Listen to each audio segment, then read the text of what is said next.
Bonjour mes amis, bonjour à tout le monde. Merci d'être là présent, de m'écouter, de me suivre, enfin. Et je remercie bien sûr les nouveaux abonnés qui sont arrivés depuis la veille, hein. J'en ai vu quelques-uns. Par contre, il y a peu de pouces. Je ne sais pas si c'est YouTube qui diminue le nombre, je sais pas. À certaines chaînes, les pouces marchent bien, d'autres ça marche pas. Ou alors ils sont amoindris. Tout dépend de la valeur d'une chaîne, peut-être. Tout dépend du contenu surtout, parce que YouTube, Google, selon les contenus un peu au vitriol, eh ben, il sabre un petit peu. Bon, merci chers amis d'être là toujours, de m'écouter, de me suivre. Merci de soutenir surtout mon travail, plus que moi-même. C'est surtout mon travail qu'il faut soutenir, c'est pas tant moi, c'est pas tant ce que je suis, hein. C'est parce que, bon, je ne suis que votre serviteur, je suis pas là pour...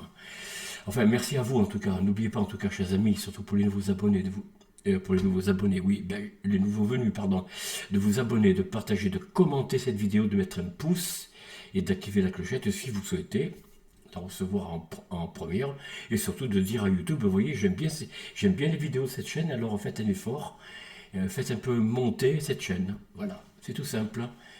Merci à tous en tout cas. Alors, nous allons aujourd'hui parler d'un... Alors, c'est lequel? Philippe II, voilà. Alors, Philippe II, c'est le fils de... Euh, Philippe II, donc, c'est le fils de Louis VII et d'Adèle de Champagne. Voilà, Adèle de Champagne, sacré à Reims le 1er novembre 1179 comme roi, associé, premier roi à utiliser le titre de roi de France. Ah tiens, oui, c'est vrai que jusqu'à présent, c'était roi des Francs. Ça faisait un peu. Ouais, ça fait trop ancien, ça. Ça fait trop mérovingien, trop celte, oui, trop celte, oui, trop viking. Bon, bref.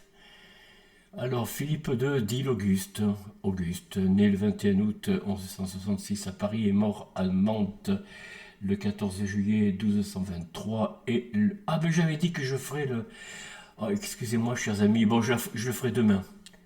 La vidéo sur les Templiers. Oui, j'aurais dû commencer. Bon, mais tant pis. Alors, mort à Mantes le 14 juillet 1223 et le septième roi 1192-123 de la dynastie des Capétiens et le premier monarque auquel est attribué le titre de roi de France. Il est le fils héritier de Louis VII et d'Adèle de Champagne. Le surnom d'Auguste lui est donné par le moine Rigord. Rigord est un moine de Saint-Denis, médecin et chroniqueur médecin. Je vous laisse deviner la médecine qu'il pratiquait. Après que Philippe II a ajouté au domaine royal en juillet 1185 traité de Bove. C'est quoi? C'est où Bove ça? Oh, je sais pas. D'accord, ouais, d'accord. Les seigneurs d'Artois, du Valois, d'Amiens et une bonne partie du Vermandois pardon, est également parce qu'il naît au mois d'août, de référence directe aux empereurs romains, évidemment. De toute façon, la religion est romaine, donc la monarchie doit être romaine, forcément. Esclavagiste. La Rome, hein, c'est la Rome qui est esclavagiste, mais les tout premiers chrétiens, enfin les tout premiers représentants de l'Église, jusqu'à presque la Révolution quand même, hein, ils avaient la main mise sur le peuple. Et croyez-moi que vous n'aviez pas intérêt d'avoir certains comportements comme on voit aujourd'hui, de vous amuser, de boire, de danser. Non, non, hein. Tout ça a été encadré, hein.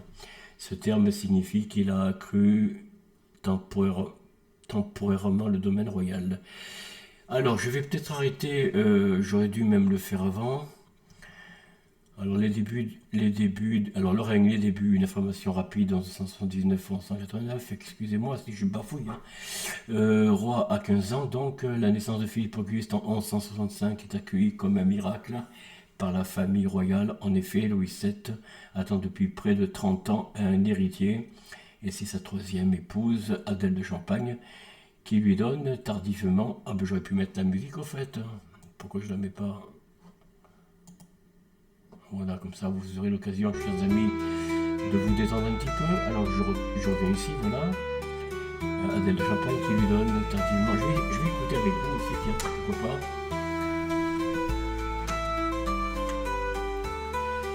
Qui lui donne alors tardivement ce fils tant espéré. Bon, allez, on poursuit parce que j'aurais bien souhaité parler des Templiers. Mais voilà, je ne sais pas pourquoi. Oh là là, je perds ça. Oui, prophétie de Saint Valéry. Ah bon? Saint Valéry apparaissant à Hugues Capet en luminure, ornant les grandes chroniques de France, chroniques latines écrites entre les 13e et 15e siècle, pendant Paris. Alors, expulsion des Juifs. Bon, on va pas trop s'attarder là-dessus, on sait bien que les rois n'avaient aucune mesure favorable à qui que ce soit. Bon, après, on peut... Bon, bref, je ne vais pas ici rentrer dans le détail de ce qu'auraient pu faire les rois à propos du peuple juif. Hein. Bon, je ne suis pas là pour défendre ni mettre en accusation qui que ce soit. Bon, disons que moi, j'aurais pris la mesure prétendument de Louis IX, dit Saint-Louis, de contenir telle ou telle religion sans pour autant les harceler, quoi. Saint-Louis, dit-on, je ne sais pas si c'est vrai. Bon, on reviendra quand on parlera de lui, mais il aurait, disons, fait des quartiers où il pouvait, en toute tranquillité, faire des échanges. Et puis ceux qui voulaient les joindre parmi les non-juifs, hein, ils pouvaient les... Voilà, bref. Enfin bon, je ne sais pas si c'est vrai, hein. Alors, on va aller rapidement. Moi, j'aurais bien voulu parler voilà, la troisième croisade. Alors, écoutez, on va arrêter là. Enfin, arrêtez, je me comprends. On va parler on va parler des Templiers, s'il vous plaît, chers amis. Bon, c'est un peu moderne comme musique, je trouve, pour des musiques médiévales. Vous trouvez pas? Ça paraît moderne, c'est bizarre.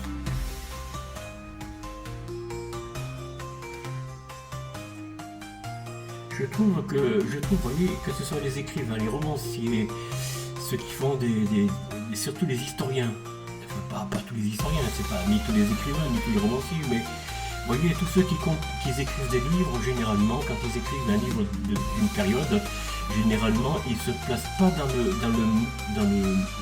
l'ambiance de l'époque. Ils ramènent tout à l'époque d'aujourd'hui, plus ou moins, vous voyez. Eh bien, je me demande si pour les musiques médiévales ou autres, ou comment on appelle ça, les musiques baroques, je ne sais pas si parfois ils ne cherchent pas un peu à mettre un peu du rythme de notre époque, vous voyez. Ce qui est un peu dommage, c'est altérer, voire faire injure à la composition elle-même, mais bon, ça c'est mon point de vue, hein. Chers amis, je me trompe peut-être, donnez-moi votre point de vue, votre position, votre point de vue en commentaire. Je serais curieux qu'on fasse un échange là-dessus, savoir ce que vous pensez. Moi, ça me paraît moderne, hein, ça ne me paraît pas forcément de l'époque. Je me trompe peut-être. Hein. Bon, écoutez, je ne voulais pas faire cette interruption, mais bien... bon.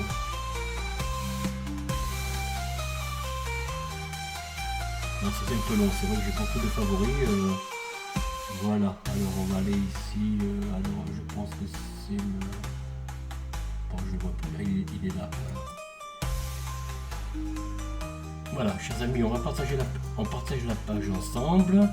Alors, je commence. Hein. Au Moyen-Âge, les Templiers étaient membres d'un ordre religieux et militaire, ça vous avez compris, qui avait pour mission de protéger les pèlerins en Terre Sainte. Alors, ça a commencé avant les Templiers, je dois vous dire. Hein. Déjà, dès la première croisade, les Templiers n'existaient pas. Enfin, on va voir. L'origine de l'ordre du Temple est relativement incertaine. Bon.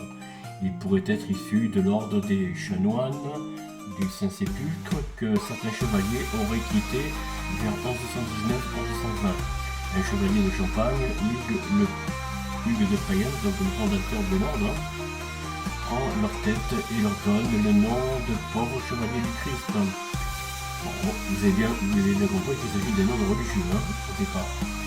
Ils sont alors soutenus par Baudouin II, le roi de Jérusalem.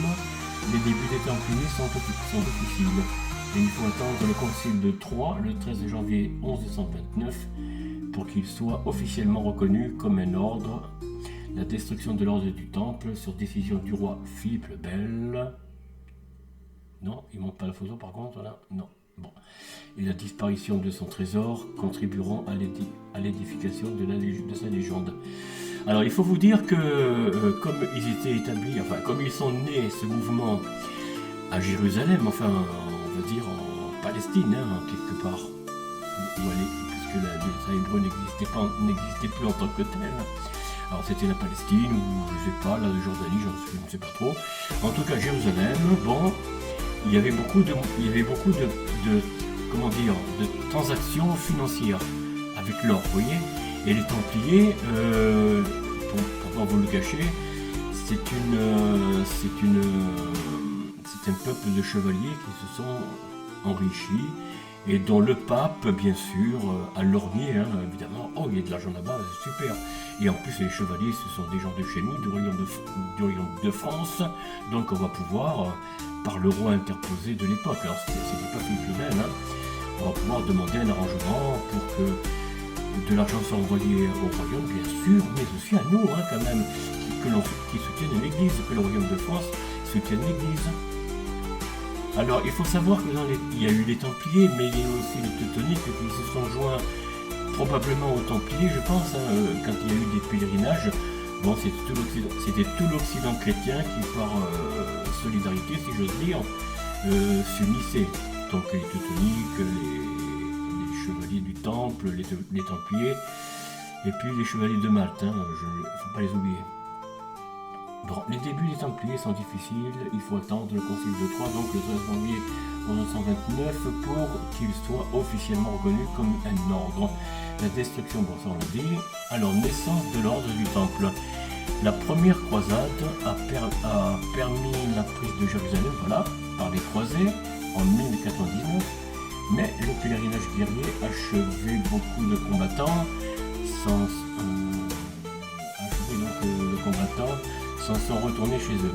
Il fallait pourtant veiller sur les États latins nouvellement créés, et surtout sur les lieux saints, récupérés pour relancer le pèlerinage vers la ville sainte, en toute sécurité. Plusieurs ordres sont créés après la croisade, d'abord par l'initiative de l'avoué du Saint-Sépulcre, Godefroy de Bouillon, voilà, qui met en place l'ordre des chanoines du Saint-Sépulcre. Le père, plus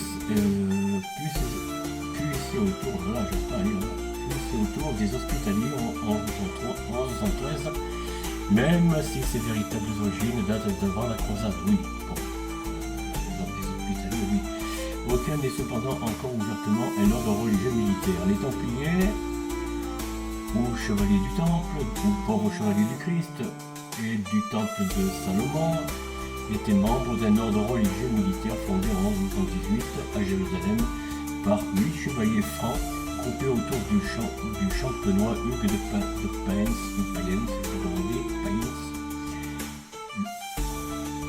le roi de Jérusalem, Baudouin II, donc ordonna une maison sur l'emplacement du temple de Salomon, d'où leur nom. Alors le temple de Salomon, je dois vous dire, chers amis, il n'a jamais véritablement été retrouvé. Ça c'est une légende, hein, ou plutôt, bon je dirais pas plus, hein, voilà, c'est une légende. On n'a jamais retrouvé les traces, aucun artefact sur l'emplacement présumé du temple de Salomon.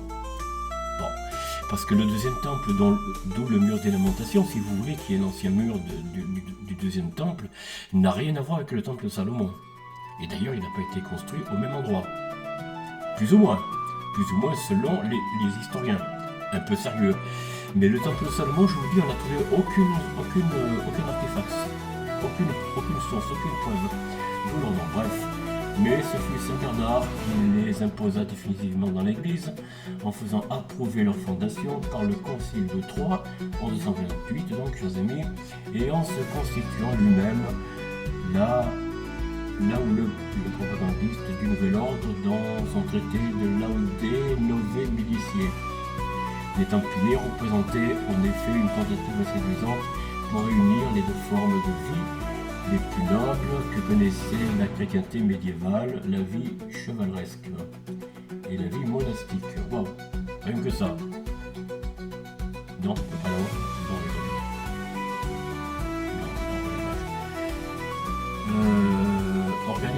et règles des Templiers. À la mort du duc de Penne, en 1136, Robert de Craon prend la tête et pose les bases de l'organisation des Templiers.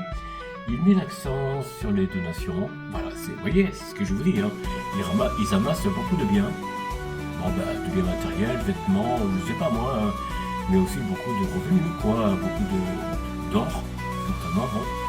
Il s'adresse au pape Innocent II, qui leur accorde des privilèges avec la bulle Omne Datum Optimum en 1139. D'ailleurs, je croyais que les papes, lorsqu'ils faisaient une bulle ou autre, c'était définitif, je veux dire, éternel. Eh bien, vous voyez que non, puisque le pape sous Philippe le Bel, sous la pression remarquée de Philippe le Bel, hein, avant qu'il entame la séparation de Rome et de Paris, enfin de Paris, du royaume de France. Omne Datum Optimum, donc en 1139, les Templiers sont exempts de la dîme, évidemment. Ils disposent de leurs propres prêtres, ceux-ci dépendent du maître de l'ordre et non de l'évêque local. La générosité des grands nobles et ecclésiastiques permet un développement rapide de l'ordre qui compte de nombreux chevaliers et installe des commanderies templières partout en Europe. Oui, j'ai une carte là-dessus, mais je peux pas tout mettre. Hein. Bon, je vais baisser un peu parce que c'est un peu fort. Excusez-moi. Bon voilà, alors on va un petit peu... Alors, la défense de la Terre Sainte. Voilà, la défense de la Terre Sainte, j'abrège un peu parce que sinon je vais faire une vidéo qui va durer longtemps. Alors, avec les hospitaliers de Saint-Jean, les Templiers formèrent l'armée permanente des États latins d'Orient. Ils construisirent donc des forteresses dont il subsiste encore des ruines imposantes. Safed, Tontos, Torrent, le Crac, les Chevaliers, le Château des Pèlerins. L'histoire des Templiers s'écrit au fil de grandes victoires comme Montgisard en 1177 ou Arsouf en 1191. Animés à l'origine d'un héroïsme et d'un esprit de sacrifice incontestable, ils le montrèrent encore au siège de Damiens 1218. Les Templiers manquaient cependant par trop de souplesse et leur goût de la provocation attira à plusieurs reprises des malheurs sur les croisés, notamment le désastre de la bataille d'Athènes en 1187 qui fut suivie par la perte de Jérusalem. Cette vidéo ne sera pas strikée, mais enfin bon. Cependant, l'ordre conserva son prestige au XIIIe siècle et continua à prospérer grâce aux privilèges que lui avaient conférés les papes. Bon voilà, hein, vous avez compris. Ils employaient souvent ces richesses pour les meilleures causes, par exemple au rachat des chrétiens captifs, après la chute de Jérusalem, mais il s'attirait aussi des haines grandissantes, surtout lorsque la perte définitive de la Palestine, après la chute de Saint Jean d'Acre en 1291. Voilà, c'est là que, à partir de la chute de la Palestine, évidemment, les caisses ne sont plus autant remplies qu'autrefois, quoi, hein, on veut dire. Lui fait perdre sa raison d'être originel. Dès lors, les Templiers ne furent plus guère que des banquiers. Ah oui, mais ça c'est comme tous les ordres. Le Vatican gère aussi ses biens, ils ont des banques. Hein. Bon, faut arrêter, voilà, il faut pas non plus arrêter. Moi je crois que toutes les trois religions, enfin toutes les religions, les philosophies bouddhistes et autres, ils gèrent leur caisse aussi, hein, tout le monde le fait ça. Bon, enfin bref, essentiellement militaires à l'aube de l'ordre des activités des Templiers, se diversifient. Ils mettent leurs dons à profit pour créer des exploitations agricoles en Europe et ainsi subvenir à leurs besoins. Ben oui, grâce à cet enrichissement et à leur puissance guerrière, ils deviennent de véritables banquiers. Ben oui, ça c'est un reproche que apparemment la revue leur fait, hein, leur font.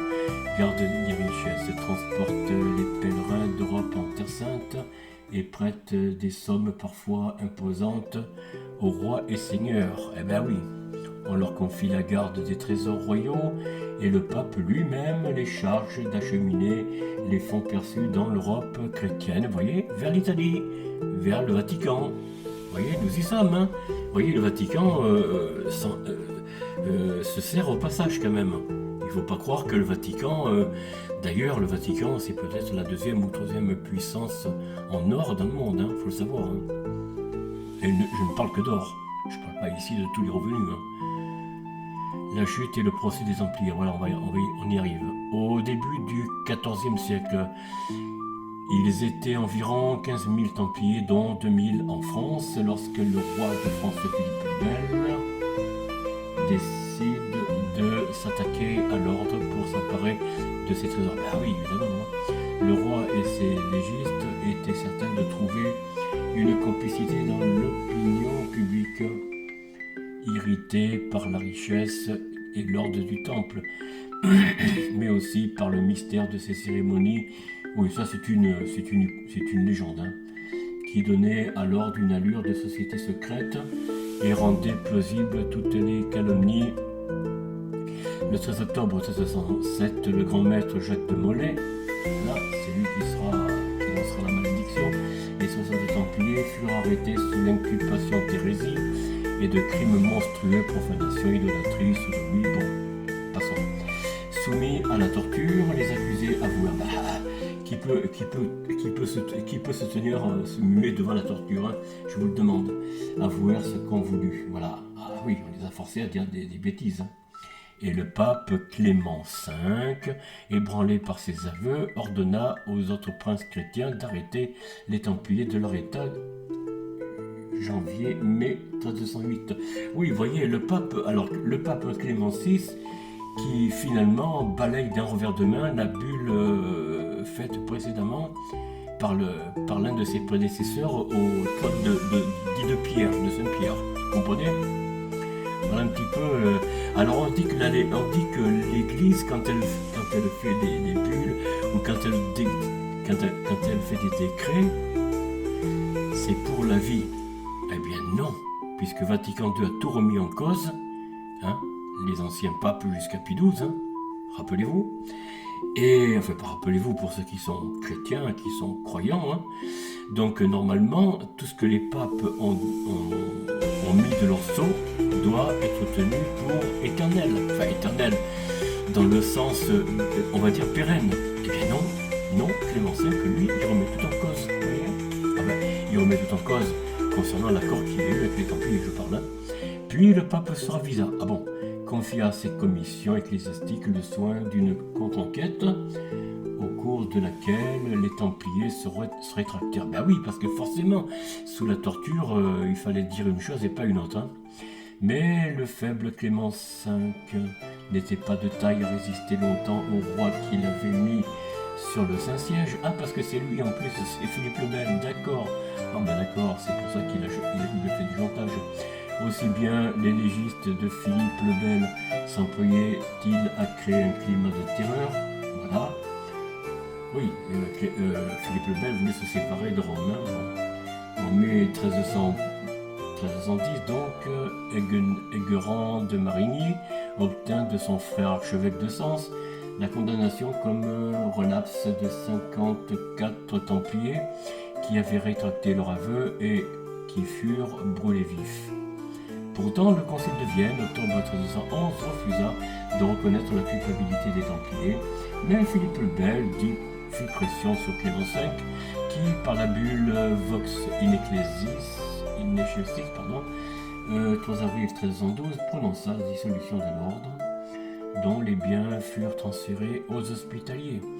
Philippe le Bel ne retira finalement de cette affaire qu'une indemnité de 200 000 livres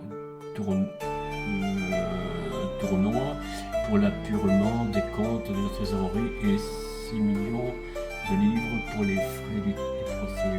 Oui, c'est 2 millions. Hein, les Templiers, persistant dans leurs aveux, retrouvèrent leur liberté. Mais le 19 mars 1314, le grand maître Jacques de Molay et le chef de la province de Normandie, Godefroy de Chambet, amenés sur un grand échafaud dressé devant Notre-Dame de Paris, furent sommés de répéter le récit de leur crime. Devant la foule assemblée, ils protestèrent courageusement, dénonçant l'absurdité des accusations dont ils étaient victimes et proclamaient la pureté et la sainteté de leur ordre. Philippe le Bel, furieux, les envoya le soir même au bûcher.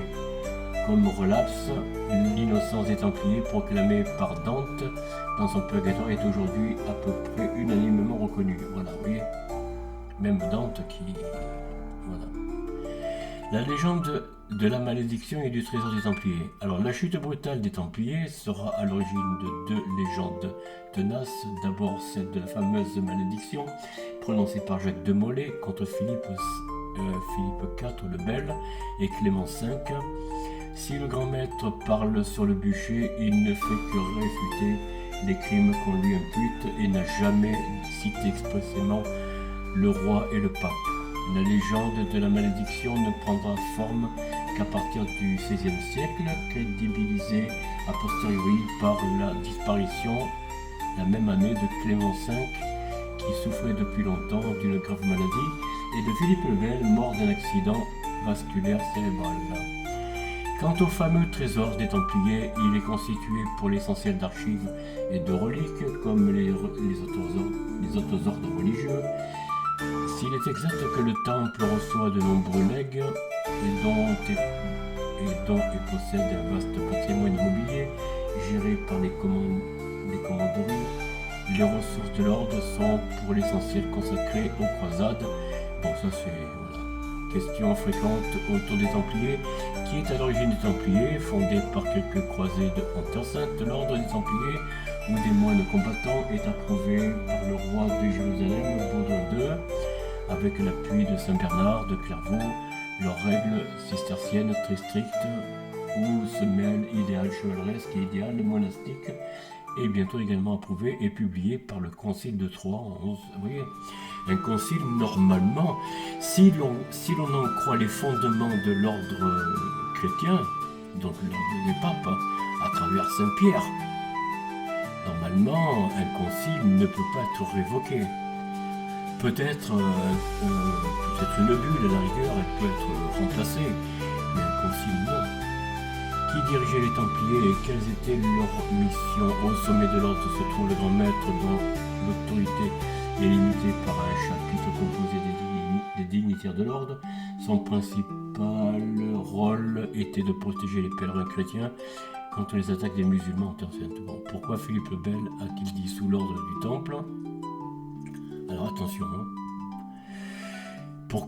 donc après la chute en 1291 de Saint-Jean d'Acre, c'est ce que je vous ai dit, les caisses se vident, alors forcément il faut récupérer ce qui reste, quoi. Dernier bastion chrétien en Terre Sainte, les Templiers survivants se replient en France. Philippe IV le Bel, jaloux et inquiet de la prospérité de l'ordre, fait emprisonner les moines combattants, les fait torturer par l'Inquisition, oui. Après s'être saisis de leurs richesses, bien sûr, et de leurs livres de comptes. En bibliographie, bon là je vous laisse lire un peu les rois maudits. Ça, justement, chers amis, je suis en train de regarder la série Les rois maudits qui sont de la période des années 60, 69, je ne sais plus trop la date. Une série que je vous conseille, si vous le retrouvez sur YouTube, si vous retrouvez la série des rois maudits, je vous invite à la suivre parce que c'est en plus appuyé par un grand homme qui était membre de l'Académie française, Maurice Druon, voilà, pour ne pas le citer. Maurice Druon, qui était un grand homme très sobre et très strict, on doit dire, dans le déroulement de l'histoire, quel que soit le sujet d'ailleurs. Eh bien, c'est lui qui a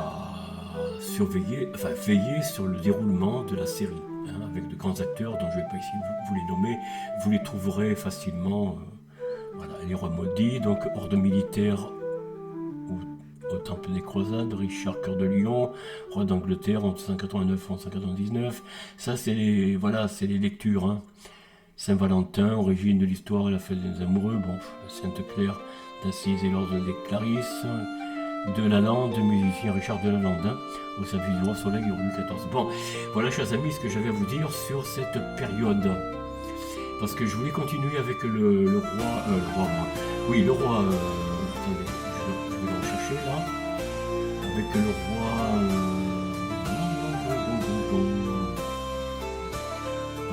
Philippe II l'Auguste, pardon. Alors ce que je vais faire juste aujourd'hui comment vous dire, un résumé de ses titres si vous voulez. Et demain, dans la vidéo prochaine, je reparlerai de Philippe II Auguste. Alors, qui était donc Philippe II? Alors, 18 septembre 1180, 14 juillet 1223, soit 42 ans, 9 mois et 28 jours. Couronnement au 1er novembre 1179 en la cathédrale de Reims. Prédécesseur Louis VII et successeur Louis VIII. Là, un médaillon ancien. Dynastie capétienne, date de naissance 21 août 1155, lieu de naissance Paris en France, date de décès 14 juillet 1223 à 57 ans, lieu de décès Mantes en France, donc, vous voyez, Mantes, sépulcre, nécropole royale de la basilique de Saint-Denis, alors basilique ou cathédrale, il faut savoir, hein. Père Louis VII le Jeune, mère Adèle de Champagne, conjoint Isabelle de Hainaut, voilà. C'est joli pour vous, on va le dire, je ne sais pas. 1180, 1190, le mariage. Une burge de Danemark, deuxième épouse apparemment. Bon. Agnès de Méranie. Troisième épouse apparemment, 1196-1201. Enfant avec Isabelle de Hainaut, donc Louis VIII, avec Agnès de Méranie, Marie de France.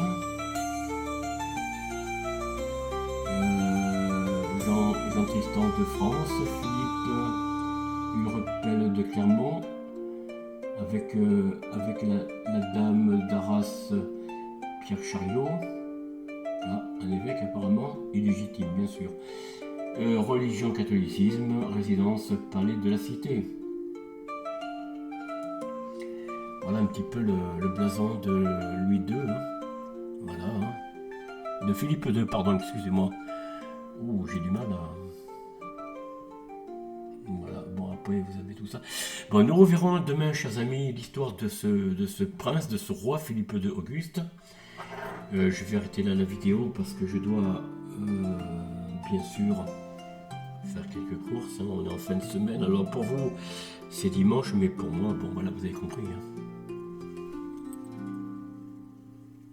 Ah, mais je peux tout garder, c'est super. Ah, mais j'ai pas le chapeau. Ah, il faut mettre le chapeau. Non, je vais le retirer. Je retire le casque. Voilà. Non, je le mets là. Ce sera mieux. Alors, nous revenons. Voilà. Bon, j'espère, chers amis, parce que là, j'ai pris une page d'une revue. J'espère que YouTube ne va pas me censurer la vidéo. Si elle ne paraît pas, j'en ferai une autre. Sinon, chers amis, je n'ai qu'à vous remercier, à vous souhaiter un bon dimanche. Je ne sais pas, ici, il a l'air de pleuvoir. Il fait un temps de maussade, mais bon, c'est la région. Moi, la pluie, ça ne me déplaît pas. Vous voyez, bon, au début, je ne m'y faisais pas, j'avais du mal. Mais finalement, après pas mal d'années, je me suis fait... Ça fait quand même depuis 2011 que je suis ici en Bretagne, donc ça fait quand même... Ça commence à compter, là. Plus de 14 ans. Voilà mes amis, je voulais vous souhaiter un bon dimanche. Alors, s'il ne fait pas beau, bah, écoutez, tâchez de vous détendre en famille, avec vos amis, avec vos proches, je ne sais pas. Hein. Tâchez de vivre dans l'amitié la plus totale, l'amour, le partage, l'amour en partage comme on dit. Hein. Avoir de bons sentiments les uns envers les autres et puis envers vos adversaires. Ben, tâchez d'être bienveillant, de vous réconcilier, d'être résilient comme on dit aujourd'hui. Hein. Et nous nous disons à très bientôt, chers amis. Au revoir.